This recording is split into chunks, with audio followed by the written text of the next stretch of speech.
6. jaanuar, kell on 8:20 avavalguses ja Jaanusel on hea meel soovida head uut aastat. Need, kes vaatavad, need pudelit nõuda ei saa, täna on 6. jaanuar, 3 kuningapäev ja tulime hiidlastele külla. Palju praegu Hiiumaal külma on? 7 kraadi oli praegu. 7 kraadi. 3 päevaks külma, siis natuke tuult jälle. Kui meie hakkasime tulema kell 4 hommikul Raplamaalt, siis seal oli täpselt 18 kraadi külma. Saite tavapärase hiidlase hommiku esimese praamiga üle sõita. Jah, tohutud rahva hulgad olid praami peal. Ma arvan, et seal oli 5 reisijat. No see on ka osa. Siit lähebele palju. Ja plusskraadides Kõrgessaare vabatahtlik päästekomando. Pigem ütleme, et see on nüüd vana ja valge ja renoveeritud uue põrandaga, uute kadrasi ustega ja tõesti niimoodi plusskraadi hoidev depoo korras, kus siis Kõrgessaare seltsi valves olevad autod nagu aastaringselt ka valet pakuvad. Ajalooliselt on see hoone olnud mis asi? Ajalooliselt on päris tegelikult Kõrgessaare mõisa tall ja nõukogude ajal juba ka see hoone siiski tuletõde depooks üks osa ehitatud Valodi poolt, kus oli ka vabatahtlik pääste sees. Hoone ise on muinsuskaitse all? Jah. Ja nüüd rekonstrueeritud on ta PRIA liidermeetme rahade eest? Kuidas need 2 asju kokku käisid oma vahel? Vaidlus võetakse ära ja läheb küll. Muinsuskaitse lepinguste järgi kogu töö, muidseks lubade järgi käib. Võib-olla päästis meid natuke see, et ta on väga oluliselt eeldavalt nõukaajal renoveeritud, et siin muinsuskaitselist järelevalvet tuli teha ja mis on tõusna kallis, aga midagi sellist väga muinsuskaitselist siin ei olnud. Näiteks muinsuskaitse soov on ka veel praegugi, et nendele valgetele ustele muude depoosid klassikalised punased me peale joonistaks ajalooliste piltide järgi vanad uste kohad. Kontuurid? Jah, aga see on selline. Ja mis aastal te need kontuurid siis kavatsete joonistada? Kogu maja uksed saab, et keegi teine ka panema uksed siis vaatama. Muinsuskaitse hobutalli mälestuseks seda ei nõua, et hobukaarikul peab käsiprits olema siin depoos, lahingvalmis. Praegu juba ühtegi ei ole, meil paremal inimesega vestlusi pidanud siin käsipritsidega, aga ega see paha ei teeks siin ju pildil olla. Varem, kui palju varem? No mina olen vestlusi pidanud, ma olen üsna normeesul. Et ma arvan, et käsipritsiga Hiiumaal peeti vestlusi veel 80-ndates. Mis saanud? Mis neist pritsidest sai? Ma ei tea, kus on tehtud. Meil oli hargnemine, võistlushargnemised käsipritsidega käis võistlust. Panime nii, et kui palgid puutalad lendasid, siis viie mehe hargnemine. 2-3 aastat tagasi Raplamaa vabatahtlik tuletõrje nii-öelda Norist-Tüli Mägi-Eestiga mootorpritsi hargnemises. See küll lõppes ilmetult ühe osapoole ülekaaluka võiduga, aga äkki oleks aeg uuesti hakata näiteks hiidlastega tüli norima käsipritsiga hargnemises? Praegu meil nagu võistlemisi pole jah, et tegelikult käsipritsi hargnemine on 5 mehe hargnemine ikkagi 4 on mootoriks, üks toimub ainult. Aga oleks hiidlased nõus, kui Raplamaa paneks sellise väljakutse lauale? No ma ei tea, me sellest küsime, ega me sellise spordime. Või peate enne tegema kogumisaktsiooni Hiiumaal, et kas koguda raha pritsi ostmiseks mandri pealt või leiate siit saare pealt need üles? Peab otsima. Ma ei pea lubadusi jagama praegu. Kuule, tehniline küsimus selle kunagise käsipritsi kohta. Kas sa mäletad, kas see oli imivoolikutega prits või oli ta sellise vanni sees, kuhu kanti vesi ja siis pumbati sealt välja? Imivoolikutega? Veneaegne prits? Jah, millega edasi.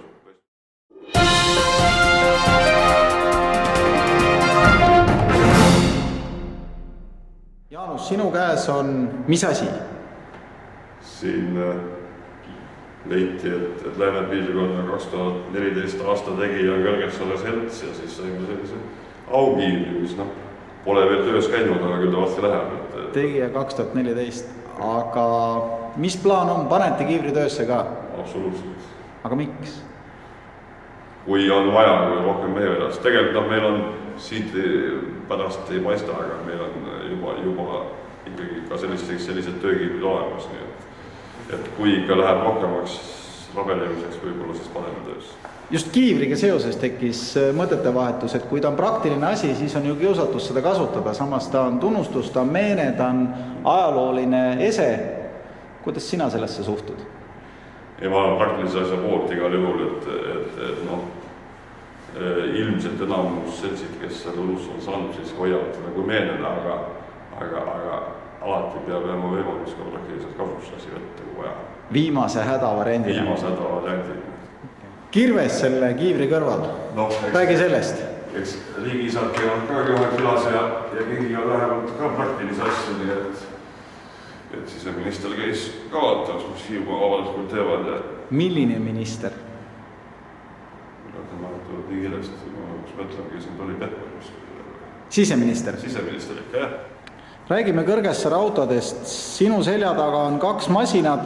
Kumb neist arvel on või on mõlemad?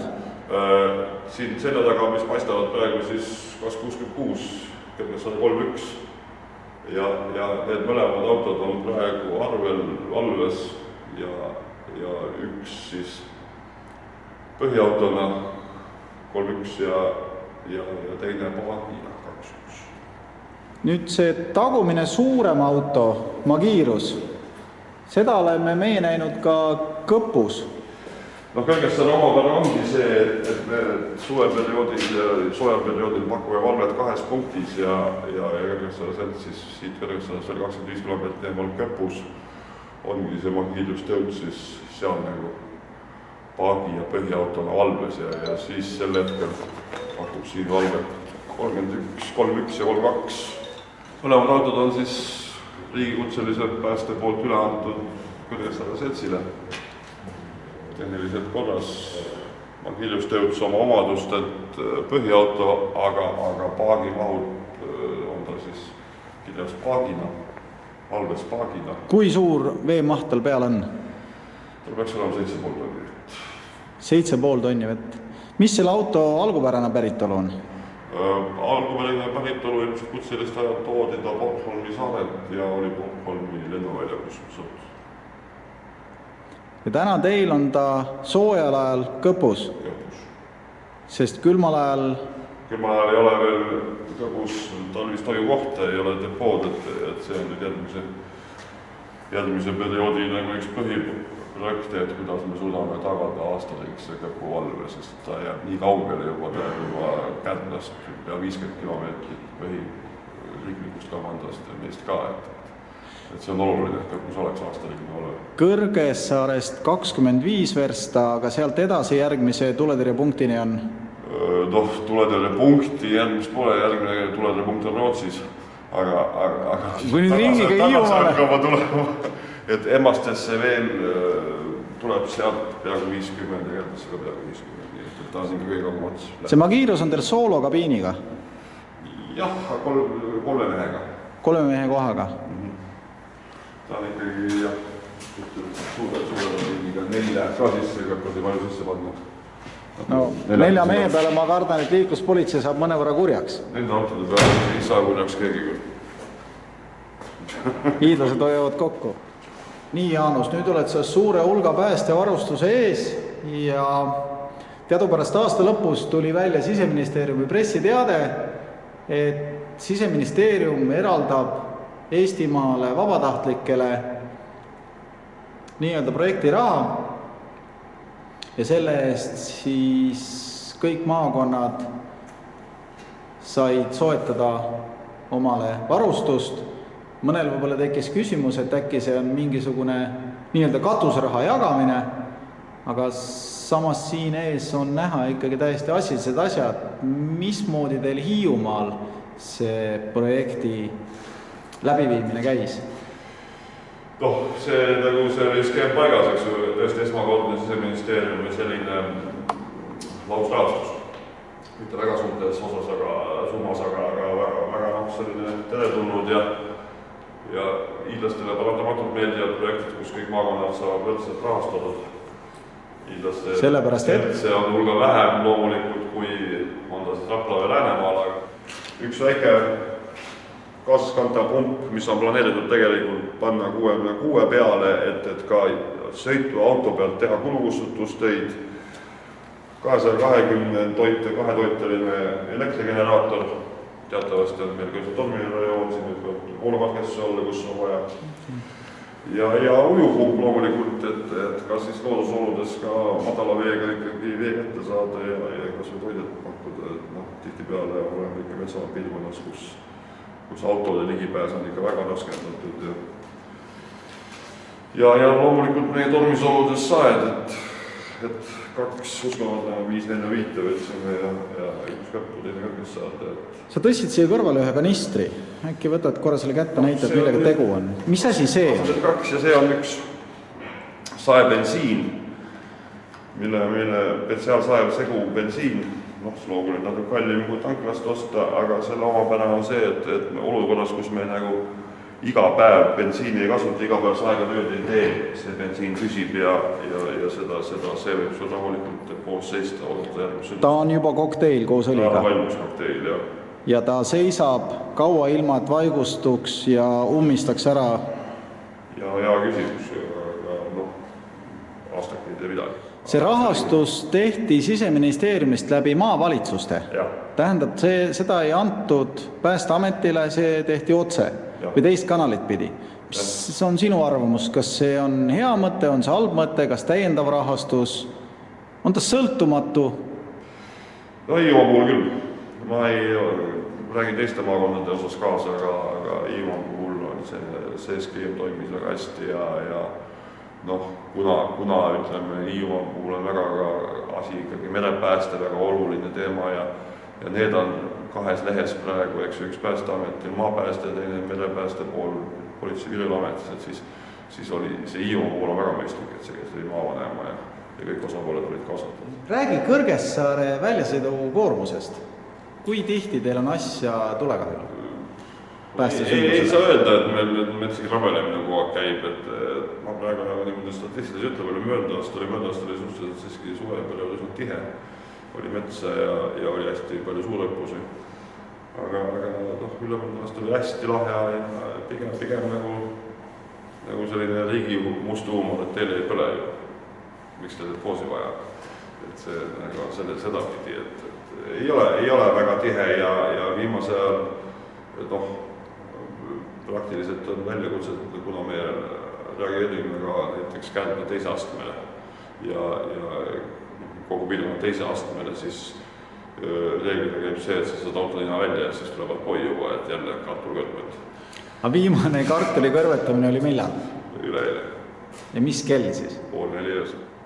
Eelmine kord oli üks kuu aega tagasi ja siis oli Kõrgessaare alevikus tööstusele 28 suits toas ja see on siit 200 meetrit. Aga asja ilus point oli see, et seesama nafsundi sõber helistas dispetsile tagasi, ütles, kõik on korras, Jaanus käis ära. Mõnest dispetsile küsis, kas sa oled see Jaanus, ma olen see Jaanus, jah. Tuleotsaalaseid tarkusi ka jagate, kodukülastusi ka plaanite teha? Jaa, mul oli siin 2 nädalat tagasi, 3 nädalat tagasi kogu seltsile ka ennetustööalane koolitus ja päästealane, ka esmaabialane koolitus, et tegelikult esimesed naisliikmed on seltsi võetud. Naiste juurde võtmine on päris nutikas idee. Naised on juba kohal, küll siis mehed ka riburadu järgi tulevad. Ma olen noore mehega olnud väga Iolde vabatahtlikus ka ja naised olid alati olemas. Et eks me siin Iol vaikselt oma asja nokitseme, aga palju siin mandile satuvad. Aga jõudu jaksu. Aga kui Raplamaa omad norivad tüli käsipritsiga mõõduvõtmisest, tulete järgi? Siis me peame pressi üles otsima, siis me ikka tuleme.